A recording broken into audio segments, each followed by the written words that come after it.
new tent. Yeah, the one.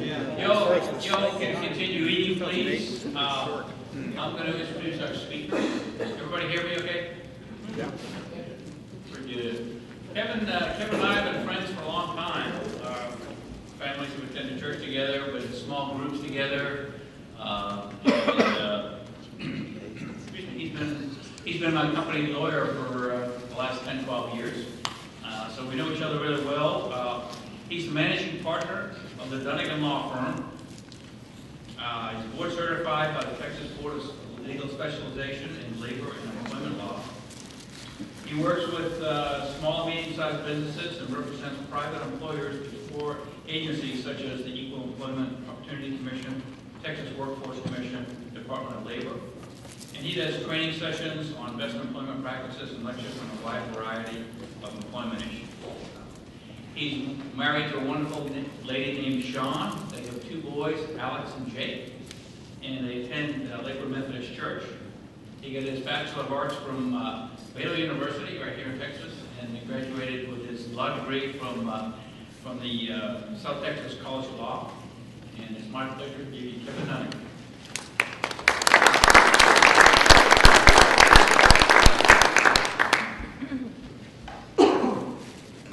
Thank you, Paul.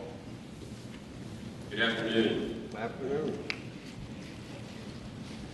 I don't do well behind the podium, so I'm going to walk around and maybe jump down here if you don't mind.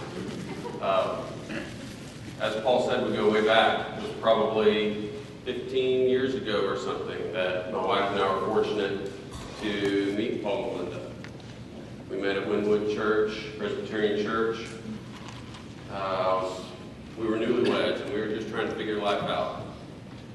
And since then, Paul has shown great confidence in me professionally, and Paul and Linda have been great friends and mentors to my wife and I. Throughout those years, there have been times where they've gently pushed and said, you need to do something that makes you uncomfortable to continue your journey. And Paul's done it again. Yes, I'm a lawyer. Yes, I love to talk. But I don't like talking about myself. And so he's asked me today to share my personal faith journey, to discuss how my faith affects my law practice, and then conclude with some hot topics in employment law. So you'll just have to bear with me through the first 2. They may be a little disjointed, but I promise you the third one I'll do really well at. I don't have one of those major life events that some people have that was the catalyst that led them to Christ. So I don't have that to sort of anchor this talk, this speech. Right, so the only way I know how to do this is to walk you guys through my journey. We will spend more time in some areas than others, obviously, and I'll try to provide a few anecdotes along the way that help. A little way of background, I was raised just down the road in Klein. I have very fond memories of Tomball, though, because my dad is a huge chicken fried steak fan. And, you know, probably 35 years ago or so, he said, all right, boys, pile in the car, we're going to Tomball. And I don't remember if it was Goodson's or not, but there was a little house, might have been a trailer that had been redone, and it sat out on some property. And you had to drive out in the field and park. And you'd wait in line forever to get in. But man, once you got in, you had that chicken fried steak that was hanging off your platter. So, good memories of Tomball. I was raised in the church, Northwoods Presbyterian Church, just off 1960. My parents are still members there. We grew up just understanding that you go to church on Sundays, right? And you believe in God. My parents were very private about their faith. They didn't tell us about it. They didn't talk to us about it. It was just understood. You go to church and you believe in God. God. That's just the way it was. Now, the things they were vocal about were working hard, the importance of family, and helping others. So as you'll see as I talk, those three things really drive my life. They're very important. Let's skip to college, because that's where I accepted Christ. When I got to Baylor, no one had told me that you had to ask for him to come into your life. I didn't learn that in Sunday school, or at least I missed that class where I was sleeping. I don't remember being taught that. And my parents certainly never discussed that with me. That was new to me. So as a freshman at Baylor, you have to take chapel.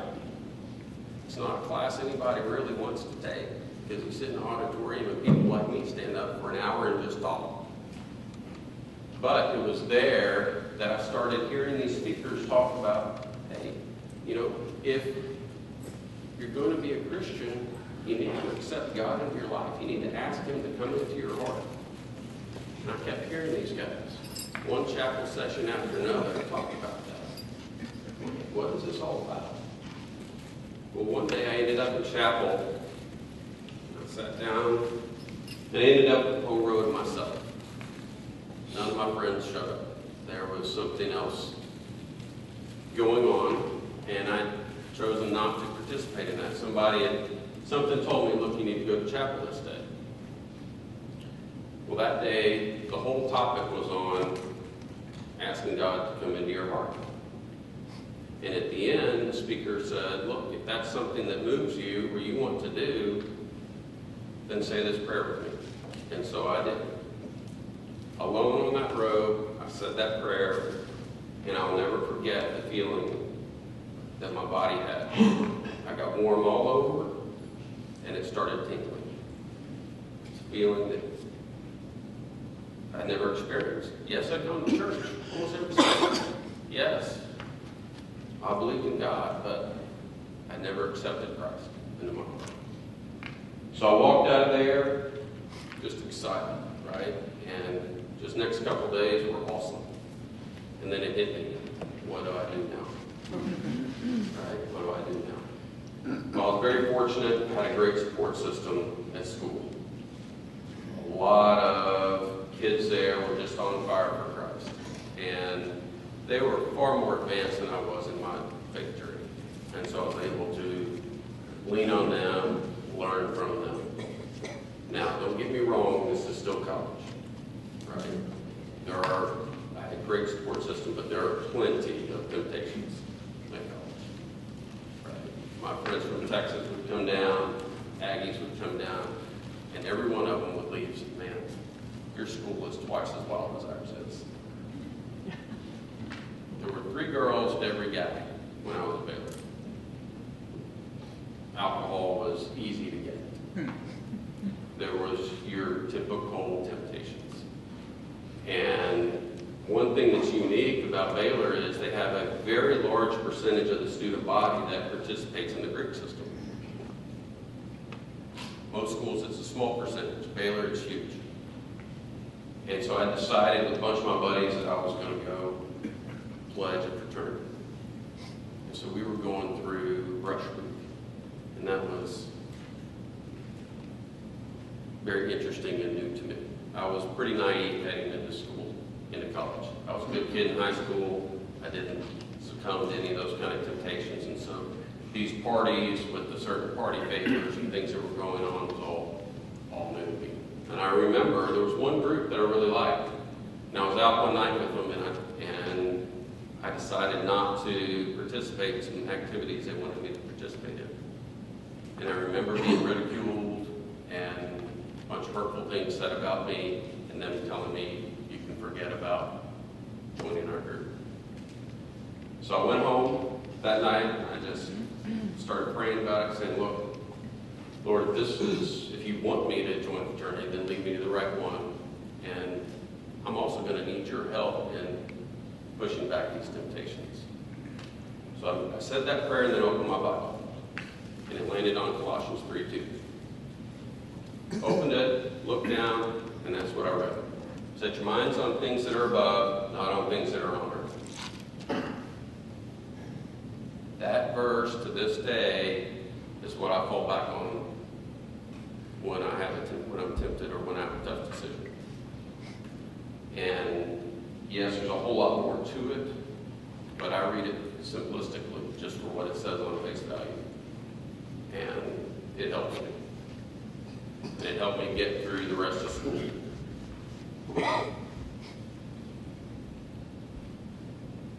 Let me tell you about just a really cool moment that I had when I was in school. My junior year, I was fortunate to be accepted in the study abroad program. I studied finance at the Westminster School in London. While I was there, we traveled to 7 different countries. And one of them was Wales. And I stayed at an old Nazi concentration camp. That's where we stayed. And it was at the base of one of the tallest mountains in Wales. And at the very peak was a flat spot that sort of angled down. And it's referred to as King Arthur's Seat. There's lots of history about King Arthur winning some wars and stuff on that mountain. But one morning I got up and I climbed that mountain. And I sat on that seat. And I looked out. You could see down a little part of the town and out over the sea. And it was there that I decided that there was a God. He was my creator, right? He did create heaven and earth. And he was going to be my Lord and Savior. I mean, it just, shouldn't say I decided. It reinforced that. And I had that same warm body tingling experience again. And so, from that point on until now, anytime I doubt, I put myself back in that position. I imagine myself sitting back up there on that ledge. And that really, really helps me.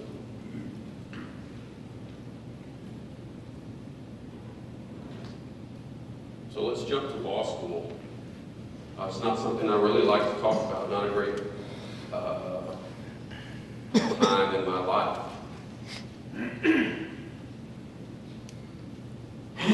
All those friends that I had at Baylor were gone. All the ones that were on fire for Christ, all the ones that really helped me stay on track, really helped me grow were gone. And I was surrounded by a bunch of kids that if they were believers, they sure didn't show it. And I was thrown into an arena where I had to study every minute of the day just to get by. I wasn't one of those that walk in and ace a test. Test taking's never been my strength. Intangibles, I've got those. I can read people, I can negotiate, I can do that I can ask good questions, I can do that. I go take a test, not me. So I was studying all the time, and I was beyond stressed out. And so I just didn't ever make an effort to go surround myself with good people. I'm sure they were there, but I didn't go find them. So I didn't have that support system, right? And so I slowly drifted away. And I could feel it. I knew it. I knew it wasn't right. I was lukewarm, and that's not a good thing, right? I mean, we were acquaintances, God and I were, but we weren't friends. So I look back on that, and the lesson I learned is, always surround yourself with good people. Make an effort to do that. Because, like Paul and Linda have done for Sean and I, they keep you on track. They help you be accountable. So let's jump to the working world. You jump out in the world as a young lawyer, and these are the temptations that face you immediately. Money. There's lots of it to be made. And it's not just making it. It's all of a sudden you have to keep an accounting of it. Your client gives you money. It may go in your trust account, and you have to bill off that. So you're also got a whole bunch of money in the bank that you've never had, and you have to be accountable for that. for that money. And believe me, there's not a whole lot of safeguards put in place at the law firms to make sure no fuzzy math goes on. Okay?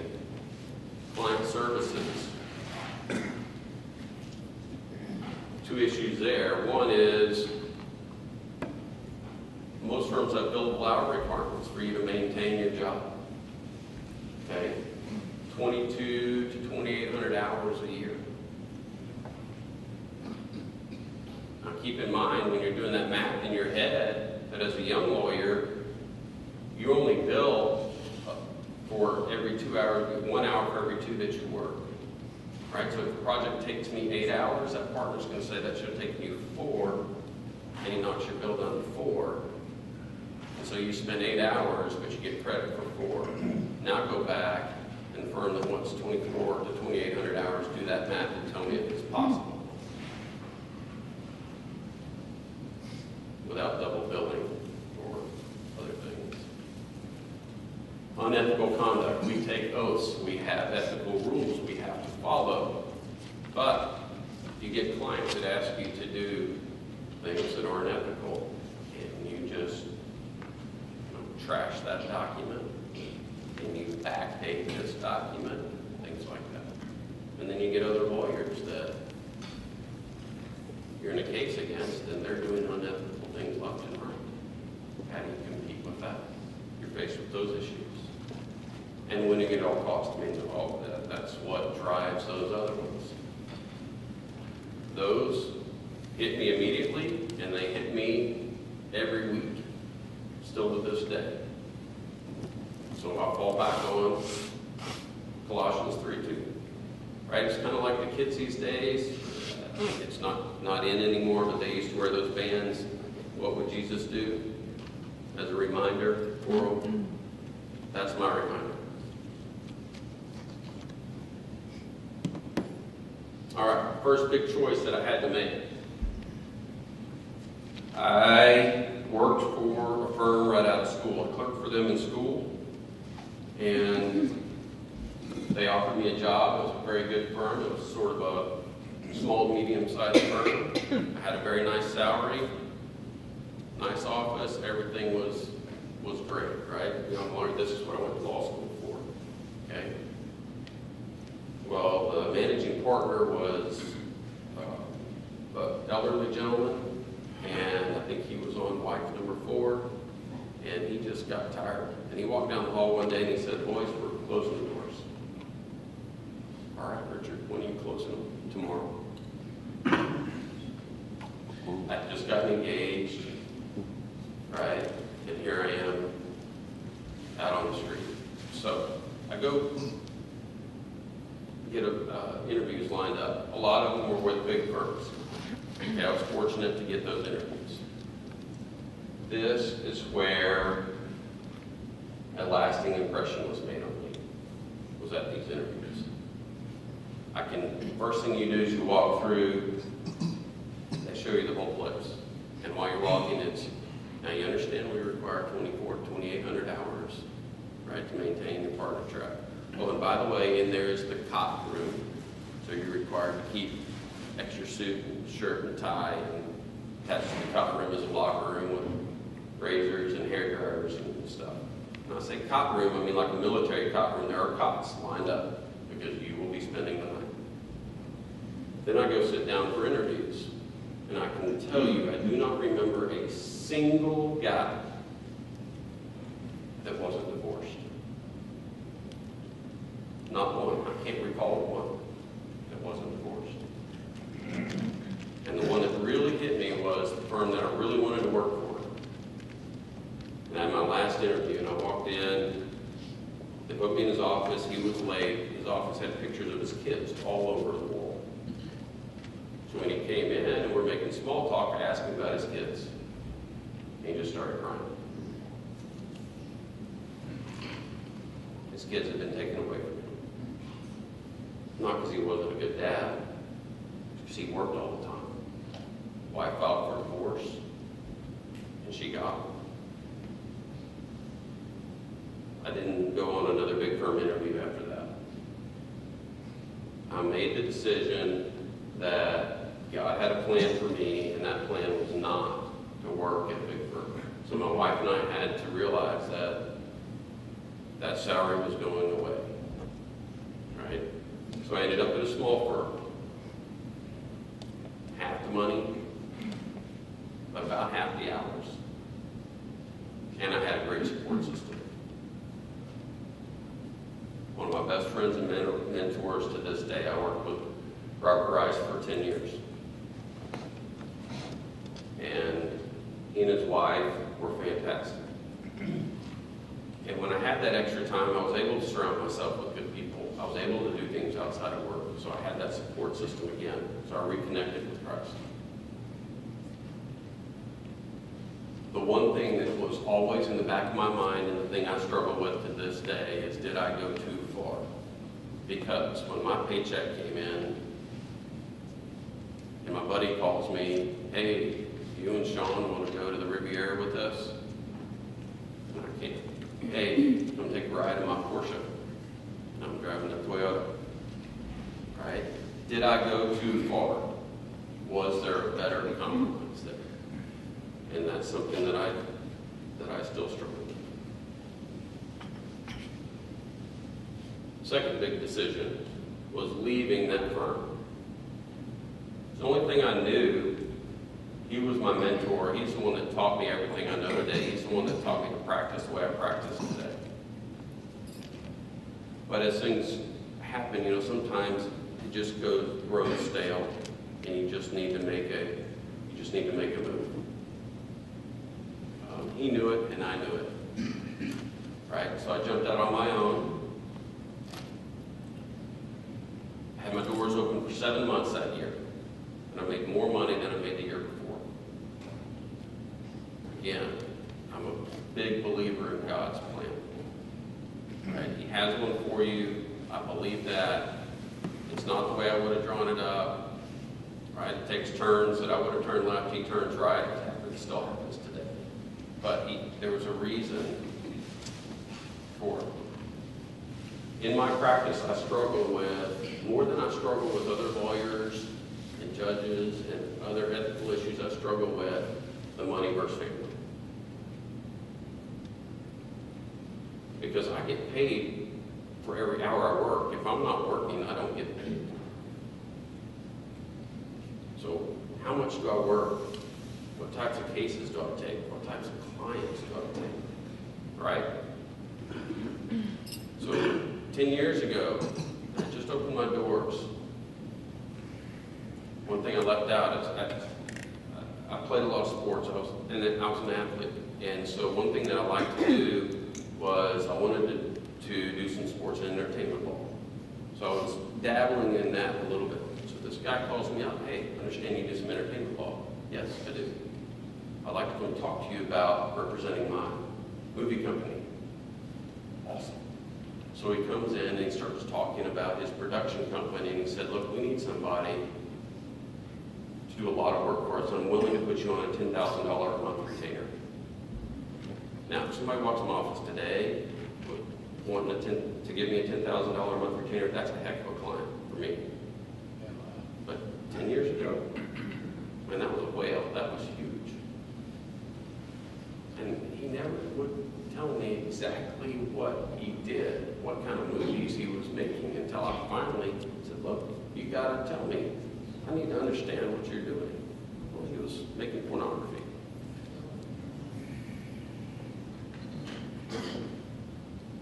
He doesn't ask me to do anything wrong or unethical. Is that a client I should be representing? What should I do? Right? We could use the money. Right? My wife really would like to go to the Riviera with our friends, right? I didn't end up representing them. Those are the kind of issues that I face. Right? I have a client I just turned down. They would have brought me a lot of money. But one of the first things they asked me to do was illegal. Where's it going to go from there? It's only going to get worse. Okay. Again, the struggle though becomes, did I go too far? When you see people moving into new houses, people driving the bigger cars, right? Going on the vacations. And now that I have kids, they're looking on Instagram, hey, Dad, my buddies, they were, they were off doing skiing and they were doing this and they've gone on 6 vacations, right? So did I go too far?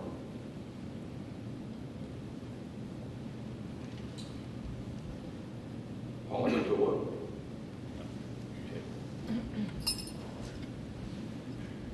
Let me give you some anecdotes. Let me talk to you about 3 instances in my career where God's really revealed himself and helped me realize that I was doing the right thing. So I was a young lawyer. I just started my firm, and I got involved in a case that was had some ties to Alabama. I have to be careful about not giving you guys a bunch of details, but suffice it to say, I represented a company from Houston. They were a logistics company. What they do is they devise routes and track for trucks, for 18-wheelers that haul stuff, and then they track them and make sure they get to their destination. They do all that kind of logistics. So I represented a company that did that. We were being sued by a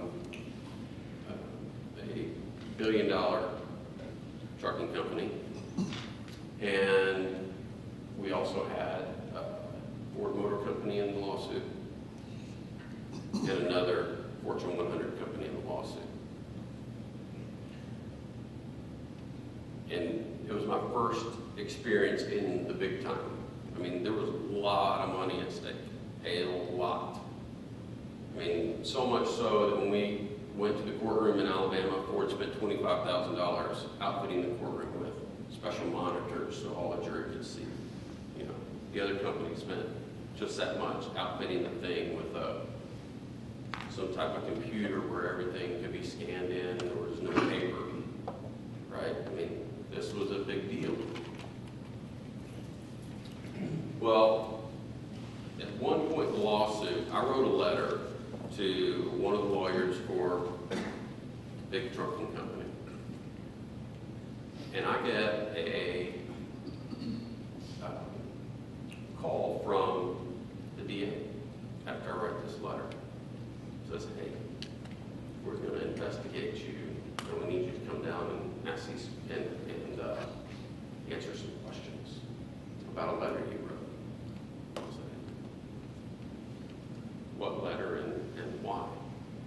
So he sends me the letter that I'd written this lawyer, but it was only part of my letter. A paragraph had been removed. And it had been made to look like it was a full letter. That paragraph was very important. Because one thing we can't do as lawyers is we cannot threaten criminal action to settle a lawsuit. And so the way he made my letter look was like, look, we'll settle with you. If you don't settle with us, we're going to file criminal charges against you. That paragraph was very, very important. Well, it ended up, long story short, there was a deposition of a young lady lawyer from his firm, and she had to testify in that deposition as to whether or not that paragraph was removed or not. Because it was a he said, she said. They said, well, we got the letter, it looked just like this. I said, no, here it is in its original form. They said, no, that's not the way it came. He made it up. So she had to testify. Here I am, young lawyer. I was nervous, right? I'm going to lose my law license. I'm going to jail, right? And at this time, I think I had my first child. I didn't get to attend the deposition. So I'm waiting on a phone call. It turned out just fine. And she's my friend to this day. She quit that law firm. She did the right thing. She left a really high-paying job. So there are good people out there. The other part of that case is my client. We went out to we went out to dinner after mediation. At one point in the case we had mediation. And my client, I couldn't figure the guy out. I didn't know if he was a believer or not. And it's difficult in your relationships with a lot of clients as to how far you can push that and how much you can ask them. Well, we were at dinner, and he looks at me in the middle of dinner, and he says, "Christ is in your heart, isn't he?" And I said, "Yes." He said, "I can tell." That gave me the most confidence ever, right? That I was doing the right thing. Because I'm not one that gets up and tells people about my faith. That's not me. I'm pretty shy. I do it by actions. I want people to see him through me. And it showed me that they are. Rice and Rainbow Lawyers. So Rice is Robert Rice, the guy that I worked for 10 years. Rainbow Lawyers is the name that most Houston lawyers gave Dallas lawyers a long time ago. Because when I came out of school, Houston lawyers were pretty civil, and we treated each other with respect. But you knew if you had a case against Dallas lawyers, that wasn't going to be the case. They just thought if they made their job was to make your life miserable, and that's how they were going to be effective, right? So I got in a case against a prominent Dallas lawyer, and he represented one of the largest restaurant chains in the country. He was their general counsel. He and I didn't get along very well at all. And we ended up in a knockdown, drag-out trial. And there were lots of things that he did that were unethical, and lots of times that I really struggled with whether or not I had a duty to tell the court. And he was very arrogant, and we were waiting for the jury to come in, and he basically came to me and said, "You know, how's it feel to lose?" The jury came back in our favor, and we won a huge verdict for our small little client. And, you know, it taught me that, look, if you do the right things and do it the right way, you can come out on top. Good guys can win, right? Well, the cool thing is, 2-3 years ago, that guy resurfaced in a case that I was involved in. It wasn't the lead lawyer, but I was helping. I was consulting. I was the employment expert on that case. And I met him, and I saw him again, and he came up to me and said, "You know what? He changed me." He said, "I saw that you could win doing it the right way." And he said, "I just want you to know that I do it the right way." I don't know that he's a believer, but he's at least being more ethical. Yeah. Right? I don't know whether I should say this on tape or not. The other day, I missed the first deadline I've ever missed in my practice. So if you're a lawyer for very long at all and you do some litigation, you're going to miss a deadline. We have these deadlines that the court imposes and our rules impose on us. You've got to do things by a certain time, or else you lose defenses, or you have to admit things that you don't really want to admit. Well, I missed a deadline on some requests for admissions, which means they were deemed admitted against my client, and my objections were no good. They were due in March. I calendared them for May. So like March 5th, I put like May 5th. And as I do at the end of every month, I go through my list of cases and look down my to-do list, and I saw on that list responder requests for admissions. I went, oh, darn. I didn't have a good relationship with that lawyer on the other side. She was a humdinger, or she, and I just thought, man, the only thing I can do is call and beg forgiveness and hope, right? But I was not thinking this was going to turn out well, and I was already trying to figure out, you know, how much my insurance company was going to have to pay on this deal, right? I'm telling my wife, look, I've done this, I've screwed up, right? Call the other lawyer, and I said, look, I missed this deadline. She says, I know. And she said, but you know what? She said, tell that you believe in God.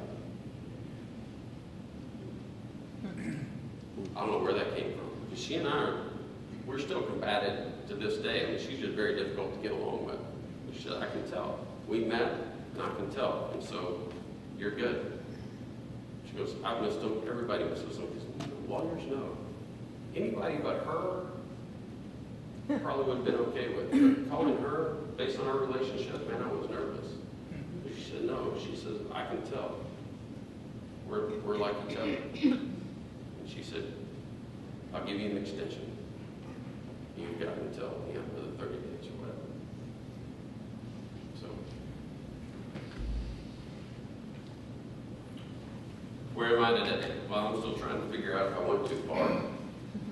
My marriage says no because I'm still married. I don't know how my wife does it, but it was 18 years in, no, yeah, 18. We have two wonderful sons, Paul mentioned. First teenager, we've got a teenager now, just turned 14, 13, 15. So I was a little worried about that, but he's a great kid. Couldn't ask for any better kids. They stay out of trouble, they're respectful. At least we hear they're respectful from other parents. So that tells me that I did the right thing. Now the competitor in me says, no, I'm still hyper competitive. And I still wonder, hey, how much money could I, or, what other job could I have taken, right, and done well? But where I am now, I mean, I've been practicing almost 20 years, is I look back on these anecdotes and I say, how can I influence lives, right? And if you go back to the first part of my talk when I told you my mother or my parents instilled volunteering in us. I've always done that. And for me, I've always connected with kids. And I did it in college a lot, and especially with sports. We had an orphanage around Baylor, we'd go and we'd play sports with those kids all the time, things like that. Well, and ever since I've had kids, I've volunteered doing all the youth sports, and I still do.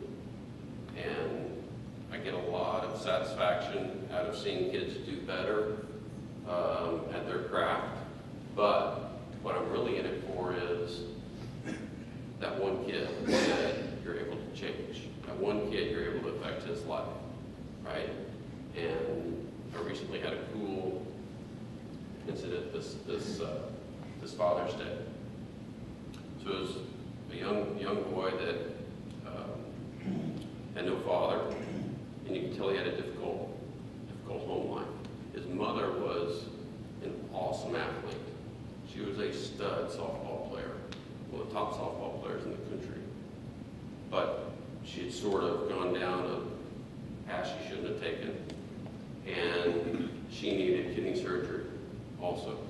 So this boy was staying with his grandmother, and he didn't have much talent. So it was difficult for him because he's on a team with a bunch of other kids that have parents that have money and they're talented.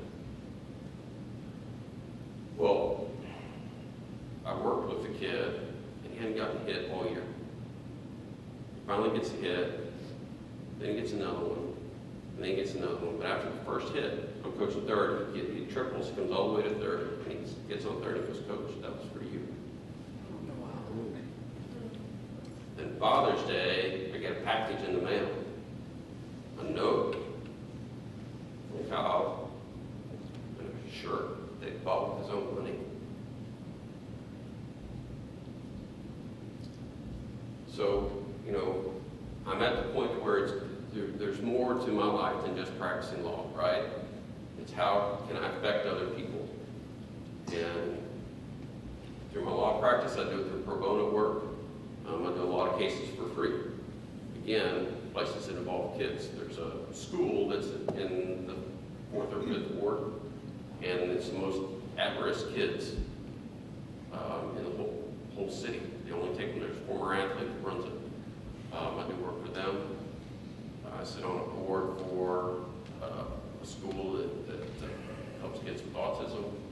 And then I try to be a role model for opposing counsel. I try to conduct myself in a way that I want them to model after.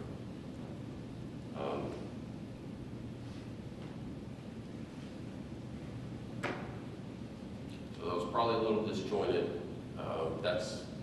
Again, I don't have that one major incident, but that's my journey. It's still a journey for me, right? Every day is. I challenge you guys to get a great support system, because that's what's going to hold you accountable. That's what's going to keep you on the path.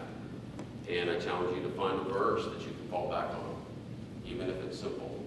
I didn't originally remember it just the right way. It was always this. Set your minds on things that are above, not on things that are on earth. Right? But that's been very helpful.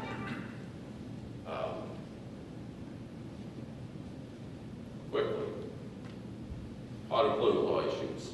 So I was told I needed to talk about the new regulations for the Fair Labor Standards Act and whether or not employees are independent contractors. And there's a third really hot one right now, and that's violation of Section 7 of the National Labor Relations Act, which is concerted activity. That does affect non-unionized workplaces. People don't realize it, but it does. You have to abide by it.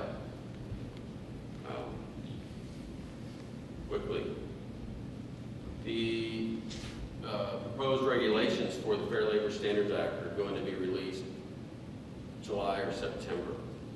Now, what is that? Those are the rules that deal with paying overtime to employees. Do you have to pay them? Do you have to pay them overtime, and how much, and that kind of thing? So the major changes coming is employees are either exempt or non-exempt. If they're exempt, then you don't have to pay them overtime. If they're non-exempt, you do. But you got to figure out which one they are.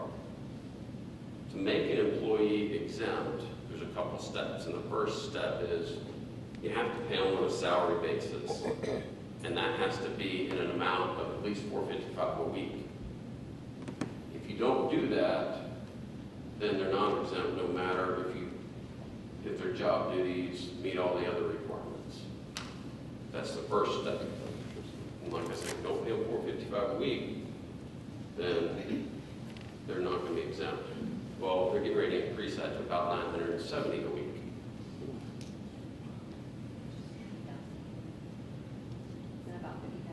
It's about $50,000 a year.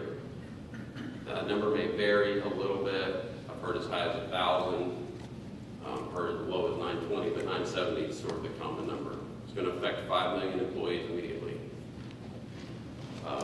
I don't really have a problem with it, because if you're not making 50 grand a year now, you shouldn't be exempt, really, in my opinion. But it does affect certain industries more than others.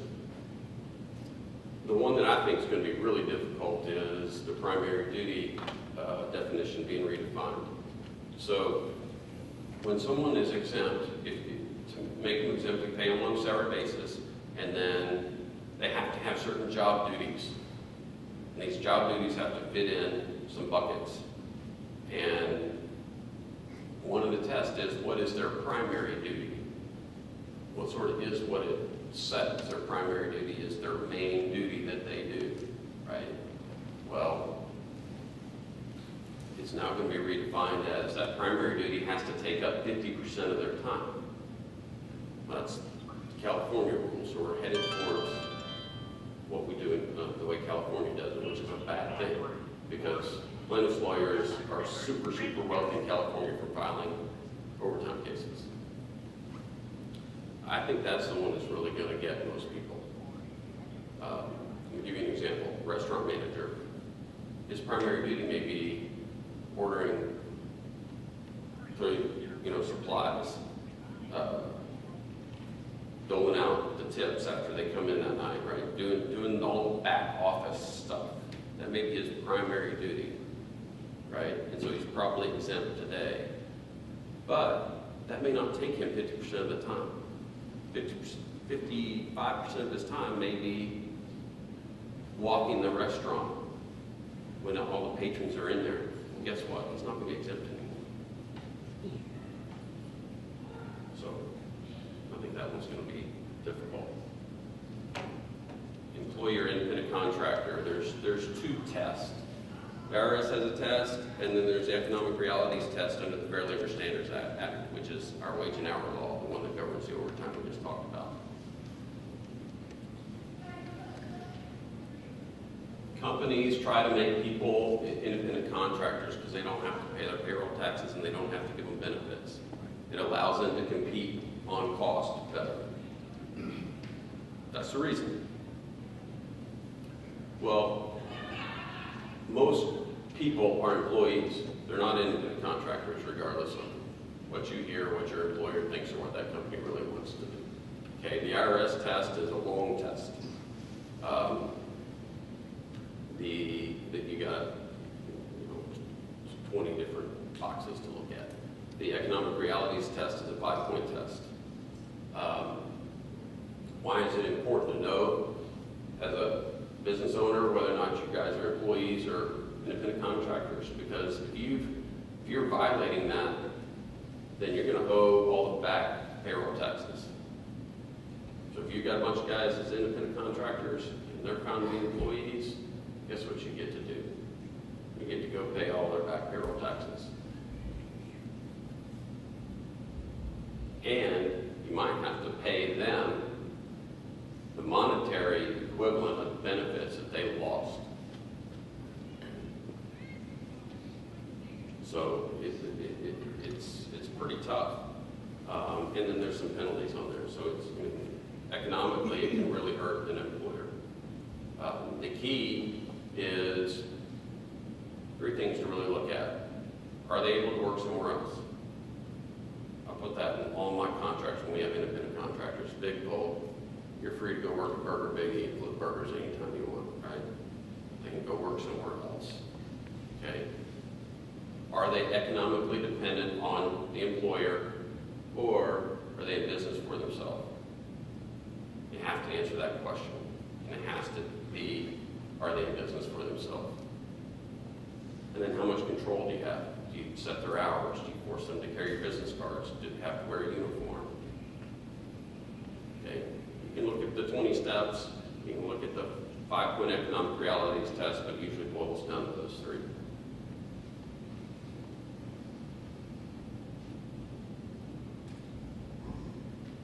Do I have time to go through this?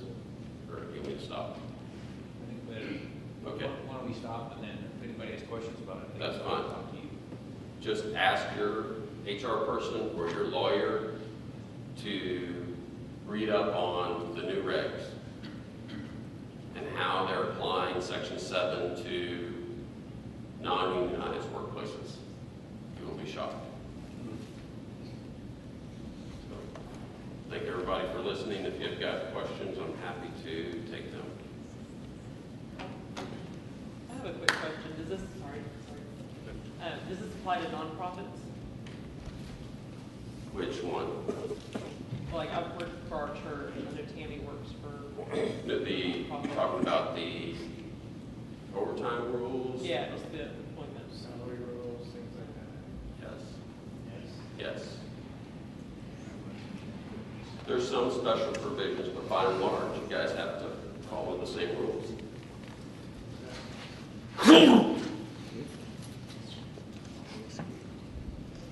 Could the primary function, a part of it, be construed in a way that could cause someone to have to provide health care when they didn't want to, or didn't intend to? Like over 30 hours? Sure. Say somebody a full-time person versus a part-time, it's not part of primary care. Yeah, it can work that way. It can also be, some people they provide health care only for their executive team, and the only people that are exempt are their executive team, right? So if all of a sudden somebody's exempt, they probably should be entitled to that health care as well, yes. clarify on that, because I'm working right now working for an employee, and we're full-time, we're buying insurance. And they're saying that any, under the Bumble Act, if a company is less than 50 employees, you don't have to buy any insurance. So we're buying our own insurance. And we can't buy PBO because we have to buy HMOs. So a company doesn't have to really technically pay for the insurance, right? If you're under the threshold, you don't, right? If you're over, you do, yes. Okay.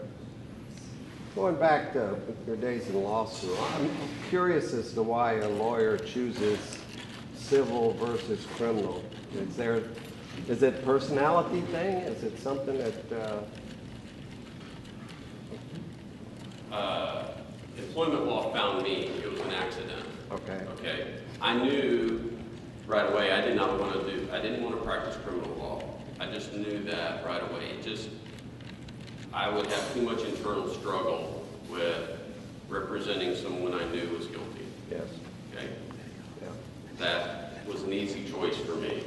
I wanted to go and do sports and entertainment. I wanted to be an agent. Right? I wanted to use my background in baseball to do that. But I learned early on that my law license was at risk if I was going to be an effective agent. I couldn't compete with those guys because they were doing stuff that I couldn't do without losing my license. And it was stuff that I didn't obviously want to do either. So I ended up at that first firm. It was oil and gas. That's my background. I grew up in that industry. I knew it, but I had clerked for the chief judge at the EEOC, the Equal Employment Opportunity Commission. And I'll never forget, I'm sitting in my office, the senior partner walks down, he never came down on my end of the hall. And he says, Kevin, you need to come down to my office. I go down there and he's on speakerphone with a large oil and gas company. And he says, hey, I've got my employment expert in here. Because he looked at my resume and I'd clerked for the chief judge there. I'd done an employment case. And so I literally got involved in a case that involved sex, drugs, and rock and roll. Some executives had created a little special room. They'd go with secretaries, they'd do drugs, play rock and roll, and have sex. And they got caught. So that's the way I got into employment law. But chicken ranch? How common is the pro bono work at most law firms? How common is it? It depends on the firm. Some firms require it. The state bar has some suggested amount of hours that you do. I think it just depends. I've got some friends, they never do it, right? If they're big firms, they don't do it unless they're required to, because they got to spend all their time billing or else they're not going to reach that magical billing mark. I would say it's more common in smaller to medium-sized firms, to be honest. I do it just because that's the value my mom was still in me. So. Yes, ma'am. We have one person, they call it contract labor, and they claim day labor where they don't have to pay, taxes or anything. Is that legal? Depends. Yeah, they call it day labor. Mm-hmm. They get paid cash. Right. They don't get 1099, they don't pay taxes. They say, oh, I'm contract labor. Oh, I'm day labor. Why do you pay cash? Is that legal? What industry is it in? Well, the last companies are like builders and contractors. They call it day labor. Right. I never heard of that one. Right. It's probably not, is the answer, especially if there's no 1099s, and especially if it's cash. Yeah, they get paid cash. Right. They don't pay taxes. That's That's not good enough. cash is usually a key that something's not right. They get away with it, the employers, I'm sure. And where is your physical office located? So I have an office in the Woodlands, and then I have one